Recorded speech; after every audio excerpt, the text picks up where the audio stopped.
Good day, children. Today in this video we will see the lesson The Homecoming.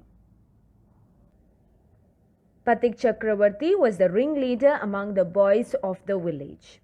What do you mean by ringleader? A person who leads a group, usually in some wrongdoing. Okay, so he is the leader of a very bad group. Okay, one day he and his friends saw a heavy log lying along the river. Okay, he decided that they should all work together to shift the log from its place and roll it away. Okay, but just as the fun was going to begin, Makkan, Phatik's younger brother, walked up and sat down the log without a word. He didn't say anything, he just went and sat on the log. This irritated the boys and Phatik. The boys were puzzled for a moment. Phatik was furious. He got very angry. He said, Makkan, if you don't get down this minute, I will thrash you. That is, I will beat you.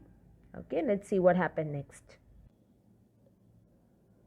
So Makkan didn't react to anything for this statement. He just moved to a more comfortable position. That's it.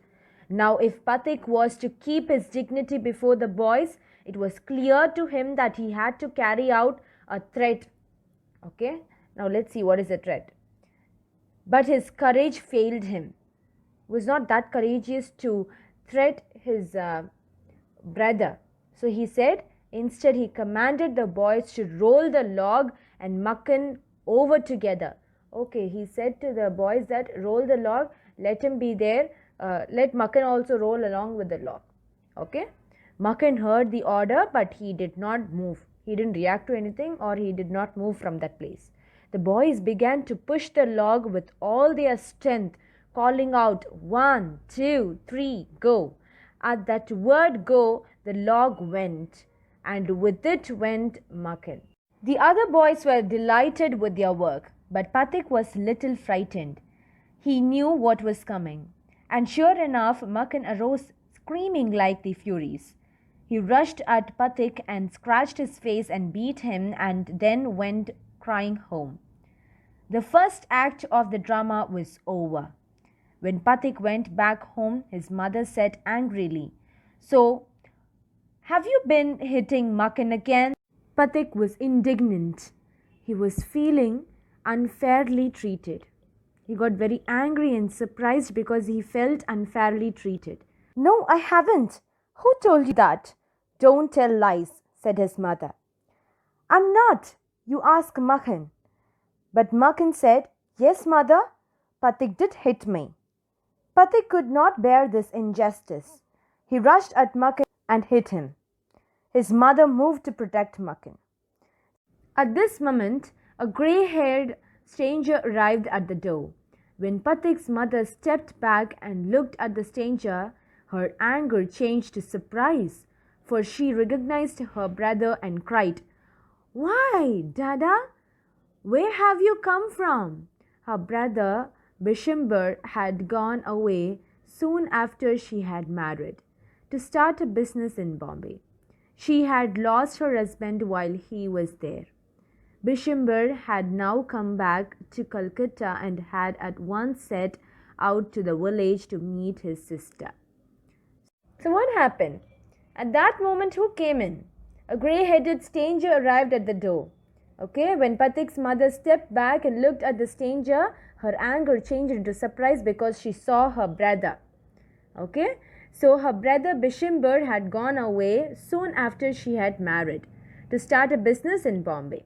Okay, they are living in Calcutta and he had moved to Bombay to start a business. She had lost her husband. That shows that Phatik and Makkan has lost their father. Okay. And Bishambhar had now come back to Calcutta and had at once set out to the village to meet his sister. Okay. The next few days were full of rejoicing. The brother asked after the education of the two boys. He was told by his sister that Phatik was lazy, disobedient and wild, but Makkan was as gold, as quiet as lamp, and very fond of reading. Bishambhar offered to take Phatik with him and educate him with his own children in Calcutta. The mother readily agreed. When his uncle asked Phatik if he would like to go to Calcutta with him, his joy knew no bounds, had no limits. He was very happy to go with Bishambhar. Okay? It was a relief to his mother. She had been afraid that one day Phatik would get Makhan into serious danger. But at the same time, she was a little upset to see Phatik's eagerness to get away. Phatik, as soon as all was settled, kept asking his uncle every minute when they were to start. He donated to Makhan his fishing rod, a big kite, and his marbles. Indeed, at this time of departure, he was very generous to Makhan. He was very giving to Makhan. Okay, he gave all his fishing rod and his big kite and his marbles to Makhan. Okay, it was a relief for his mother, but anyhow, she was very upset that seeing his eagerness to get away from this place. Okay, because Phatik was very eager, he was very happy to get off from this place. Okay, he wanted to go with his uncle. So that's why he gave all his fishing rod and his big kite and his marble to Makhan very generously. Okay. When they reached Calcutta, Phatik met his aunt for the first time. She was by no means pleased with this addition to her family. She found her own 3 boys quite enough to manage without taking anyone else. There is no worse nuisance than a boy at the age of 14. It is impossible to shower affection on him as on a little boy. Okay, you cannot take him as a little boy, and he is always getting in the way. If he talks with a childish lisp is like a fault in a way someone speaks which makes them pronounce the S sound as the, okay, TH. He is called as a baby. And if he answers in a grown-up way, he is called disrespectful. He grows out of his clothes too quickly. His voice grows hoarse and breaks and quavers. Finally, Phatik went to Calcutta along with his uncle. Okay, Phatik met his aunt for the first time. She was by no means pleased with this addition to her family. She was not happy at all seeing the boy. She found her own 3 boys quite enough to manage without taking anyone else. Okay, she don't want anyone extra in her family. So she was not happy seeing Phatik. Okay, there is no nuisance than a boy at the age of 14. Why? Because it is important to shower affection on him as a little boy. Okay, as he is always getting in the way. If he talks with a childish lisp, he is called as a baby, and if he answers in a grown-up way, he is called disrespectful. He grows out of his clothes too quickly. His voice grows hoarse and breaks and quavers. It is easy to forgive the faults of early childhood, but it is hard to tolerate even unavoidable mistakes in a boy of 14. Yet, it is at this very age when a boy lad most craves for love and affection, has a powerful desire for love and affection. Okay? It was painful for Phatik to be the unwelcome guest in his aunt's house, despised by this elderly woman and slighted on every occasion.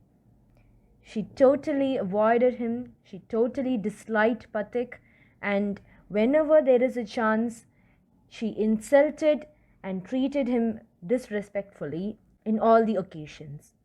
Okay? If ever she asked him to do anything for her, he would be so overjoyed that he would overdo it, and then she would tell him not to be so stupid. Okay? She didn't like him at all.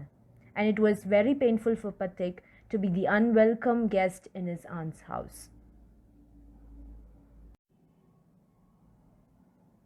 Soon Phatik started to dream night after night of his village home. He longed to be back there.